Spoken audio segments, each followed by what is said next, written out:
Olá! Falaremos agora com mais detalhes sobre os órgãos públicos. Na aula passada eu já defini esses órgãos e os diferenciei das entidades, falando para vocês que órgão público são todos os departamentos subordinados a uma entidade federativa ou uma entidade pública. E agora nós falaremos de maneira mais aprofundada sobre esses órgãos e elencaremos as teorias que falam sobre eles. Essas teorias, elas tentam explicar a relação que existe entre o órgão e o agente que trabalha nesse órgão. Ao todo, a gente tem 4. Teoria do mandato, teoria da identidade, teoria da representação e teoria da imputação volitiva. Dessas 4, a teoria mais aceita universalmente é a imputação volitiva, e você já vai entender o porquê. Vamos começar falando da primeira, então, teoria do mandato. Essa teoria diz o seguinte: o Estado outorgará um mandato para que um agente público haja em nome dos órgãos públicos. Presta atenção, vou falar de novo. O Estado outorgará, ou seja, fará um mandato para que um agente público haja em nome dos seus órgãos públicos. Aí eu te pergunto, na sua opinião, quem é o Estado? Vamos começar as indagações sobre essa teoria. Você pode falar, professor, é o Brasil, que é uma entidade soberana. Mas eu volto na mesma pergunta, quem é de fato o Brasil? Na verdade, eu quero saber o seguinte, o Brasil em si, ele consegue assinar contratos? Ele consegue designar funções sem o auxílio de um governante? Não. Para que o Estado possa agir emitindo mandatos, é necessário uma pessoa que o represente. E foi nesse ponto que essa teoria foi muito criticada. Se o Estado, para contratar agentes públicos para um órgão, precisa de uma pessoa para isso, quem foi essa primeira pessoa? A teoria do mandato não explica isso e, portanto, ela não é utilizada. Aí veio a segunda, teoria da identidade.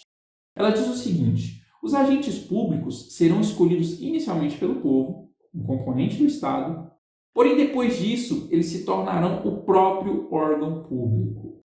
Perceba que a problemática anterior já foi parcialmente resolvida. Quem escolhe os agentes inicialmente é o povo. Claro que depois os próximos agentes podem ser escolhidos pelos regimentos internos ou chefes internos. Porém, o que eu quero que vocês saibam é o seguinte: na identidade, depois que o agente é escolhido, ele se torna o próprio órgão público. Ambos se tornam um só. É como se, por exemplo, a Polícia Federal, que é um órgão público da União, fosse os próprios agentes em si. Ou que os funcionários do Ministério da Educação fossem o próprio Ministério. Perceba que temos aí uma incógnita. Se um órgão é o próprio agente, o que aconteceria com esse órgão se o agente morresse? Vamos pensar numa situação hipotética. Imagine que um estudante, psicopata, revoltado com o sistema de ensino no Brasil, joga uma bomba lá no Ministério da Educação e mata todo mundo. Aí eu te pergunto, o Ministério da Educação será extinto? Não. Outras pessoas virão para substituir as inativas. É por isso que essa teoria também não é válida no mundo jurídico. Com isso surgiu a terceira teoria, teoria da representação, que vai contra a teoria da identidade. Na teoria da representação, o órgão público e o agente são figuras diferentes, porém com uma ressalva. Na teoria da representação, o Estado, que é uma entidade vinculada ao órgão, que vincula um órgão público, ele é considerado incapaz. E para suprir essa incapacidade do Estado e, consecutivamente, do órgão, faz-se uma espécie de curatela, onde o agente público escolhido, inicialmente pelo povo, representará o Estado naquele órgão público. Entenderam isso aqui? É uma concepção que já resolve a problemática da teoria da identidade, pois o agente agora é diferente do órgão. Mas aí, na sua concepção, você acha que é uma boa teoria? Você acha que é a teoria adotada pelo Brasil? A resposta é não. Apesar de ela ser uma boa teoria, ela nem sempre vai ser conveniente à prática administrativa, pois se o Estado é incapaz, a responsabilidade é sempre do agente. Quer ver como que isso aí fica difícil para a prática da administração? Pensa bem. Vamos empregar essa teoria em um caso concreto. Imagina um policial em serviço. Está ali na rua, de repente vê um bandido e começa uma perseguição. Porém, por falta de sorte, ele acidentalmente bate a viatura em um carro de luxo, estacionado lá na rua. Ou seja, além de perder o bandido, ele ainda gerou um estrago em bem de terceiro. O que aconteceria com esse policial considerando a teoria da representação? O próprio policial, pessoa física, teria que responder pelos danos causados no carro do terceiro, uma vez que o Estado é considerado um ser incapaz. Agora imagina, o policial ganha uns R$ 4.000 por mês. E em serviço bate numa Range Rover, avaliada, sei lá, em 600 mil. Não faz sentido ele ser responsabilizado por um ato que ele cometeu em função laboral. É por isso que surgiu a teoria que adotamos hoje, teoria da imputação volitiva. Se você vem acompanhando as aulas da Concurtab, você já aprendeu um pouco sobre essa teoria. Ela diz o seguinte: o agente público, escolhido inicialmente pelo povo e posteriormente pelos próprios agentes ou normas internas, ele atua em nome do Estado, titularizando as competências de um órgão público, de modo que a atuação ou comportamento desse agente em função laboral não é atribuída a ele, mas sim ao Estado. Então, pegando aquele exemplo do policial, quem responderá pelos danos causados a bens de terceiros será o Estado, mais especificamente a União, o qual o órgão da polícia está vinculado pelo processo de desconcentração que a gente já estudou. Gente, eu vou ser bem sincero para vocês. Essas teorias é um assunto difícil, é um assunto complexo de entender. Então, se não ficou claro, assista o vídeo de novo, que eu tenho certeza que as ideias vão ficando mais compreensíveis. Então, vamos falar um pouco mais sobre essa teoria da imputação volitiva, que é a teoria que vocês não podem esquecer jamais. É por isso que vocês vão anotar aí as 4 teorias no seu caderninho e vai marcar, com marca-texto, a teoria da imputação volitiva. Pois vai cair na sua prova uma pergunta sobre qual a teoria do órgão público adotado pelo Brasil. E quando eu falo adotado pelo Brasil, eu falo também a nível constitucional.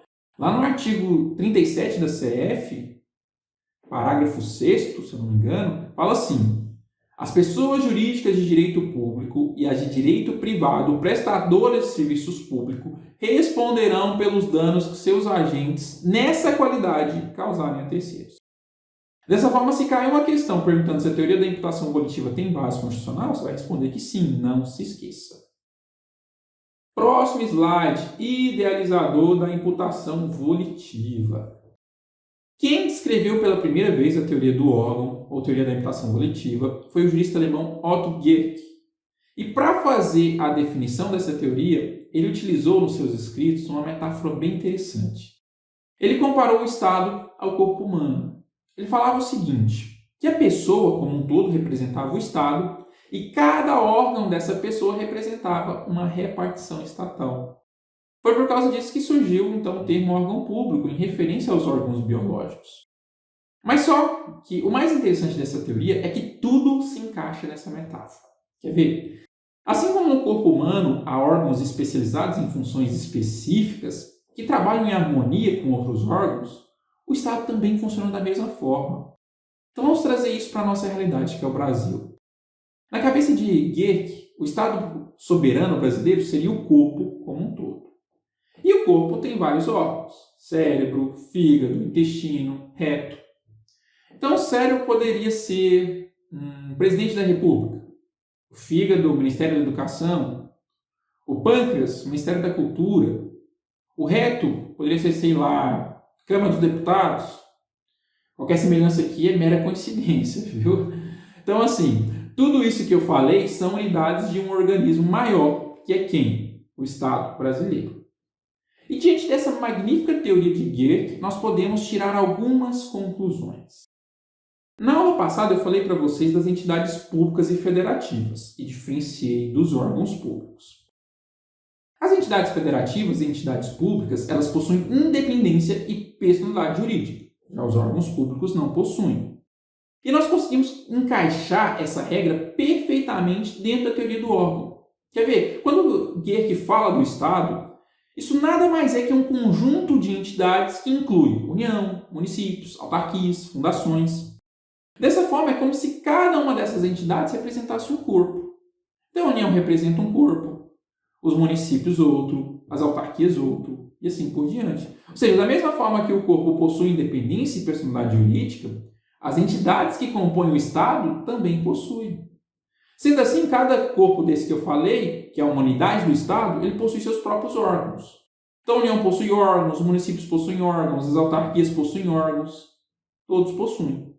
E com isso nós conseguimos explicar as duas grandes diferenças entre órgão e as entidades que representam o Estado. Primeiro, o órgão sempre será subordinado, enquanto a entidade será independente. E segundo, o órgão nunca terá personalidade jurídica, diferente da entidade, que sempre terá. Eu falei para vocês disso na aula passada, expliquei com detalhes o que é personalidade jurídica. Mas caso você não se lembre, eu vou repetir. Personalidade jurídica é a capacidade que a entidade tem de possuir patrimônio e de ser polo ativo ou passivo na justiça. Só as entidades que são unidades do Estado podem possuir bem, e só elas podem ser alvo de processo. Da mesma forma, o corpo humano. Quem pode possuir patrimônio e ser processado na justiça é o corpo como um todo, e não os órgãos. Vamos sei lá. Quando você compra uma cueca, mesmo que essa cueca seja para o seu órgão genital, ela não pertence ao seu órgão, ela pertence a você, o seu corpo. Da mesma forma, quando você dá o soco na cara de alguém e ele te processa, ele não vai processar a sua mão, que é um órgão, mas sim você como um todo. Olha o quanto essa teoria é magnífica e explica tudo o que nós aprendemos até agora. Beleza, gente? Último slide para finalizarmos, vamos falar dos desdobramentos da teoria da imputação volitiva. E temos três principais. Primeiro, proibição de ação indenizatória contra a pessoa física do agente no exercício de função pública. Isso aqui eu já falei. É o caso do policial que gerou danos a bens de terceiros. Com a teoria da imputação volitiva, quem vai responder pelos danos não será o agente, mas sim o Estado. Segundo, não responsabilização do Estado se o dano causado a terceiro foi por agente fora do exercício de função pública. Pegando o exemplo anterior, seria se o policial, no seu dia de folga, batesse em outro veículo. Nesse caso, a imputação volitiva também protege o Estado, não responsabilizando o Estado nesse caso. Terceiro e último, a autorização de prerrogativas do cargo somente pelas condutas realizadas pelo agente durante o exercício da função pública. Em outras palavras, as prerrogativas funcionais não são dadas intuito personae, ou seja, não acompanham a pessoa do agente público o dia todo. Fora do horário do expediente, o agente está temporariamente desacompanhado das prerrogativas especiais decorrentes da sua função. Então, por exemplo, suponha que você cria uma rixa com um policial fora do horário de serviço. Ele se achando o cara, por ter poder de polícia e tudo mais, te dá a voz de prisão por desacato e te emite uma multa. Ele pode fazer isso? Não. Ele não está em horário de serviço e, portanto, não tem prerrogativas para a função policial. E eu vejo isso acontecer demais no dia a dia. Então, dica de ouro do professor aqui, que é policial civil. Se você está entrando para a carreira policial, não caia nessa achando que vai ser superior a todo mundo e vai ser resguardado pelo princípio da supremacia do interesse público. Tem alguns policiais que acham isso. Tem os caras aí que se acham a última bolacha do pacote acreditando que a prerrogativa policial acompanha o tempo todo. Uma hora topa com alguém que tem conhecimento, toma uma sanção administrativa e corre o risco até de perder o cargo. Então, para quem quer entrar na carreira policial, entra com mais umidade do que você tinha antes. Porque senão seu futuro pode ser incerto na corporação. Beleza, gente? Então, nossa aulinha de teoria do órgão vai ficando por aqui e eu te vejo na próxima aula.